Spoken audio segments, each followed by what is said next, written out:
Punya aku azan ya. Punya aku. Assalamualaikum warahmatullahi wabarakatuh. Waalaikumsalam warahmatullahi wabarakatuh. Apa kabar anak-anak hari ini? Baik, Alhamdulillah. Nah, Samsuri, kumaha jama? Alhamdulillah baik, Pak. Teteh Nur kumaha jama? Nur yang mana?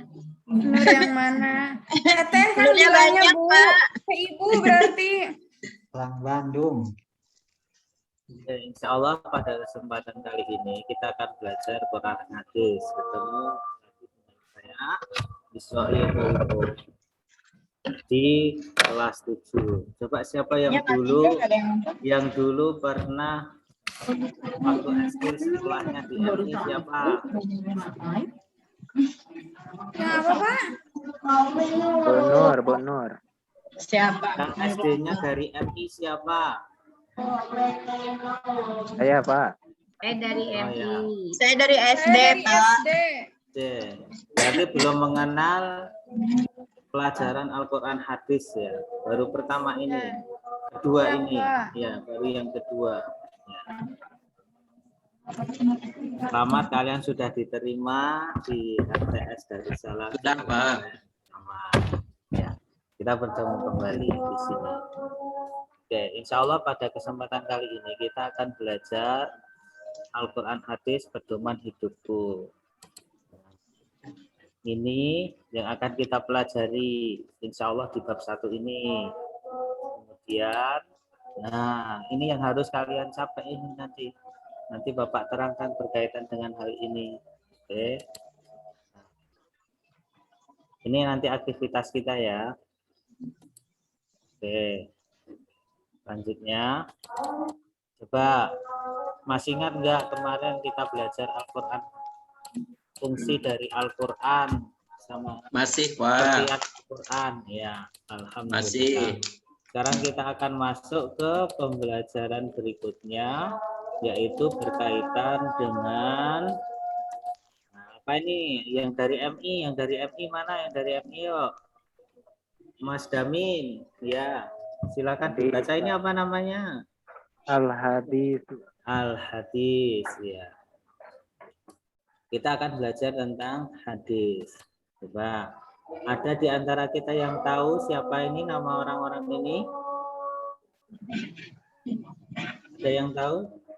Ya, Muhammad Tidak bin tahu. Ismail Al-Bukhari itu adalah namanya Imam Bukhari. Abu Husain Muslim Ibnu Hajjaj Al-Qushairi An-Naisaburi, yaitu orang ulama hadis yang bernama siapa? Nama terkenalnya Imam Muslim. Satu lagi adalah Abu Hurairah. Apa yang dari TPA, sering TPA, pernah dikasih tahu belum? Siapa itu Abu Hurairah itu? Siapa nama aslinya? Nggak tahu, Pak. Tahu? Nggak tahu, Pak. Nama aslinya adalah Abdurrahman bin Sakhr. Beliau ini masuk Islam di tahun ke-7 Hijriah. Hidup bersama Nabi itu selama kurang lebih 4 tahun. Karena di tahun 11 Hijriah Nabi Muhammad SAW meninggal. Beliau hafal hadis sekitar 5.375 hadis. Kalau Imam Bukhari hafal berapa? 200.000 itu hadis dhaif, 100.000 itu hadis sahih. Oke, berikutnya coba. Alhamdulillah semua sudah bisa membaca Al-Quran ya. Bisa, Pak. Nah, insya Allah sudah bisa semua. Sekarang kita akan belajar hadis. Ini yang akan kita pelajari, yaitu apa? Mengetahui makna hadis. Yang kedua apa? Mengetahui fungsi hadis. Hadis terhadap Al-Quran. Jadi ada dua. Ya. Coba kita perhatikan. Ini termasuk hadis atau firman Allah? Firman Firman Allah. Kok Allah. tahu firman Allah? Kenapa? Karena di situ Allah ada Ta'ala surat berfirman. Asy-Syura Ya, surah Asy-Syura. Berarti diambil dari apa? dari Al-Qur'an. Al-Quran. Coba saya bacakan ya di kelas 7. Benar atau nanti kalau ada yang keliru silahkan dibenarin deh. Oke? Man kana yuridu harsal akhirati nazid lahu fi harthihi wa man kana yuridu harsad dunya nu'tihi minha wa ma lahu fil akhirati min nasib. Itu cara bacanya. Oke. Artinya sudah dibaca? Sudah dibaca? Sudah, Ya, Pak. Kalau menginginkan dunia, dikasih enggak sama Allah dunianya? Kasih. Kasih. Kalau menginginkan mengamalkan amalan akhirat, tapi untuk dunia dikasih enggak? Tidak. Dikasih. Cuma sedikit saja. Sedangkan besok ketika di akhirat tidak mendapatkan satu bagian pun sudah diberikan di dunia. Oke.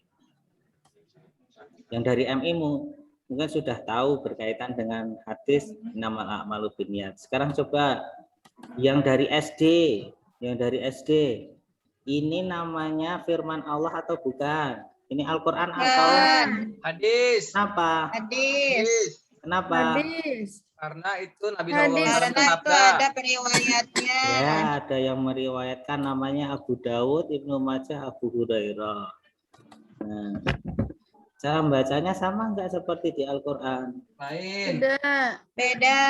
Beda. Oke. Boleh enggak dengan menggunakan tajwid? Boleh. Boleh. Tapi bagus enggak kira-kira? Kurang bagus, Pak. Kurang bagus. Ta'allama ilman. Ya. Man ta'allama ilman mimma yubtagha bihi wajhullahi azza wa jalla la yata'allamuhu illa liyusiba bihi 'aradan minad dunya lam yajid 'arafal jannati yaumal qiyamah.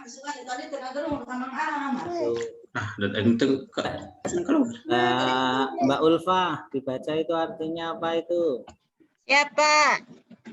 Barang siapa yang mempelajari ilmu yang seharusnya ia niatkan untuk mengharap wajah Allah Azza wa Jalla, namun ia malah niatkan untuk menggapai dunia, maka di hari kiamat ia tidak akan mencium bau surga. Hadis riwayat Abu Daud nomor 3664 dan Ibnu Majah nomor 252. Dari Abu Hurairah, Syekh Al-Albani mengatakan bahwa hadis ini sahih. Terima kasih Mbak Ulfa. Kemudian sekarang kita akan masuk di pelajarannya. Tadi sudah tahu Al-Quran, tahu oh ini redaksi hadis. Sekarang kita akan belajar ini berkaitan hadis. Coba ada di antara kalian yang sudah bisa melihat ini? Materinya? Oke, Mbak Nur Jana, coba dibaca.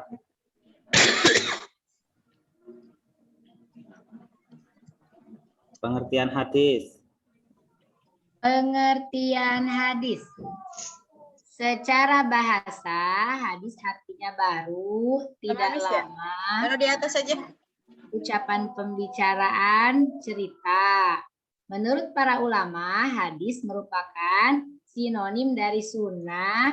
Setiap sesuatu yang diriwayatkan atau dinisbahkan kepada dari Rasulullah Shallallahu Alaihi Wasallam, baik berupa perkataan, perbuatan, dan penetapan sifat atau perjalanan Nabi, baik sebelum atau sesudah diutus menjadi Rasul. Iya, terima kasih Mbak Nurjana. Ada yang masih ingat berkaitan dengan sinonim? Sinonim itu apa Mbak Nur Fauzia? Lawan kata atau persamaan kata? Persamaan kata, Pak. Persamaan kata, ya. Persamaan kata hadis berarti persamaan kata dari sunnah. Sunnah apa tadi itu? Apapun yang terdapat dalam diri Nabi Muhammad SAW yang dinisbatkan kepada beliau, baik itu perkataan beliau, perbuatannya, ataupun penetapannya, baik itu ditetapkan atau diingkarinya atau dibiarkan saja. Atau satu lagi adalah berkaitan dengan sifat beliau. Oke. Nah, sekarang kita masuk. Yang dimaksud dengan perkataan itu adalah segala yang datang dari Rasulullah SAW berkaitan dengan qauliyahnya, yaitu perkataan Rasulullah SAW.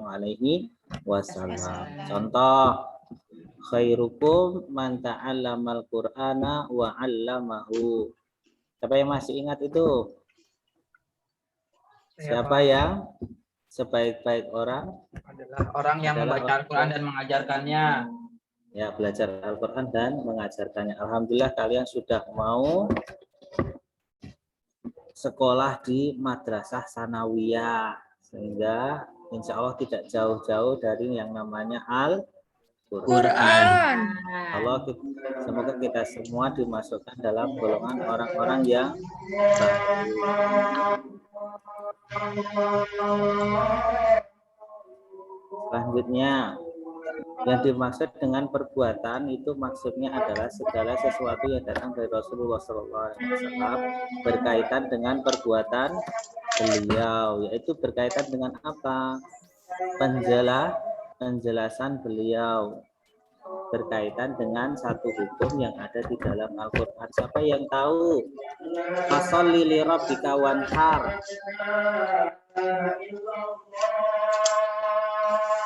Fasholli li rabbika wanhar artinya maka sholatlah dan sembelihlah Kurban. Nah, diterangkan nggak di dalam Al-Quran? Diterangkan nggak sholatnya harus pakai rukuk, pakai sujud dan seterusnya? Tidak. Tidak, Nah, Pak. kemudian kurban diterangkan nggak? Yang terputus harus berapa urat? Harus Tidak. berapa saluran? Tidak. Tidak. Di mana? Di hadis. Selanjutnya adalah berkaitan dengan penetapan Rasulullah SAW yang dinamakan dengan takrir, yaitu apa? Mbak Ulfah, takrir itu apa? Tadi baca. Oke, Pak Saya Damin. saja, Pak. Ya, takrir apa Pak Damin? Tulisannya kecil, Pak, nggak kebaca. Nggak kelihatan, Pak.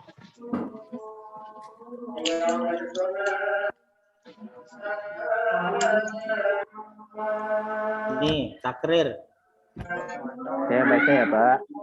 Ya, terima kasih. Kemudian berkaitan dengan sifat atau himmah, yaitu keinginan Rasulullah SAW. Sebagai contoh adalah dulu perbuatan Nabi puasa 10 Muharram. Bentar lagi kita masuk ke dalam bulan Muharram. Tanggal 10 itu adalah dari umat-umat terdahulu sudah merayakannya dengan puasa. Begitu mengetahui berkaitan dengan puasanya bahwa orang Yahudi dan Nasrani pun melakukan puasa tersebut, Nabi menginginkan untuk puasa di tanggal 9, tetapi ajal Nabi sudah kedahuluan sehingga belum bisa melakukan. Nah, ini dinamakan dengan himmah. Oke, kita lanjutkan. Nah, inilah fungsi hadis terhadap Al-Quran. Apa itu? Satu, mengukuhkan hukum yang ada di dalam Al-Quran, yang sudah ditetapkan di dalam Al-Quran, dikuatkan dengan hadis. Yang kedua adalah merinci ayat yang mujmal, yaitu apa? Ayat-ayat yang masih umum. Contoh seperti perintah sholat, tetapi tata caranya tidak disebutkan dalam Al-Quran. Yang selanjutnya adalah menetapkan hukum yang belum terdapat di dalam Al-Quran. Contoh, makan dengan tangan dan seterusnya. Kemudian membatasi keumuman ayat Al-Quran. Sebagai contoh adalah sholat Jumat. Boleh nggak orang yang safar itu sholat Jumat? Lebih baik mana, sholat Jumat atau tidak? Tidak. Tidak, karena ada syarat-syaratnya untuk bisa melakukan sholat Jumat. Itu ya. Oke. Kita lanjutkan. Nah, ini coba Yayat. Yayat silakan dibaca. Ini yang akan kita pelajari. Coba. Fungsi Al-Quran dan hadis dalam Islam. 1. Al-Quran kitab suci terakhir yang diturunkan Allah Subhanahu wa Ta'ala. Ya, benar. 2. Terus, Sebagai sumber hukum pertama dan utama dalam Islam. 3. Hadis merupakan sumber hukum kedua ajaran Islam setelah Al-Quran. 4. Hadis merupakan rujukan umat Islam dalam memahami syariat. iya. Terima kasih, Mang Yayat. Berarti kitab sebelumnya, kalau kitab sesudahnya ada yang mengaku bahwa ini ada kitab suci lagi setelah Al-Quran, boleh diimani atau tidak? Tidak. Tidak. Oke, alhamdulillah. Nah, ini yang akan kita rangkum. Nah ini rangkumannya. Selanjutnya, terima kasih dan saya sampaikan di sini ada tugasnya. Coba.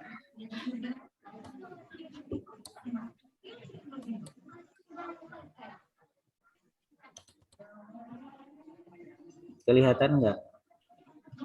Kelihatan. Tugasnya loh. Enggak. Oh enggak. Tugas. Oke. Tugasnya saya kirim nanti di di WA grup saja ya. Siap, Oke. Pak. Insya Allah siap ya. Oke, Siap, terima Pak. kasih atas perhatiannya. Sekian dari Bapak. Kalau ada pertanyaan silahkan nanti kita selesaikan di grup WhatsApp saja biar lebih. Nah, oke, terima kasih atas perhatiannya anak-anak semua. Semoga Allah Subhanahu wa Ta'ala mudahkan bagi kita semua untuk belajar dan semoga kita semua mendapatkan ilmu yang bermanfaat. Oke, kita akhiri dengan membaca doa penutup majelis. Ya, subhanakallahumma wa bihamdika Asyhadu an la ilaha illa anta astaghfiruka wa atubu ilaik. Sekian dari Bapak. Assalamualaikum warahmatullahi wabarakatuh. Waalaikumsalam warahmatullahi wabarakatuh. Wabarakatuh.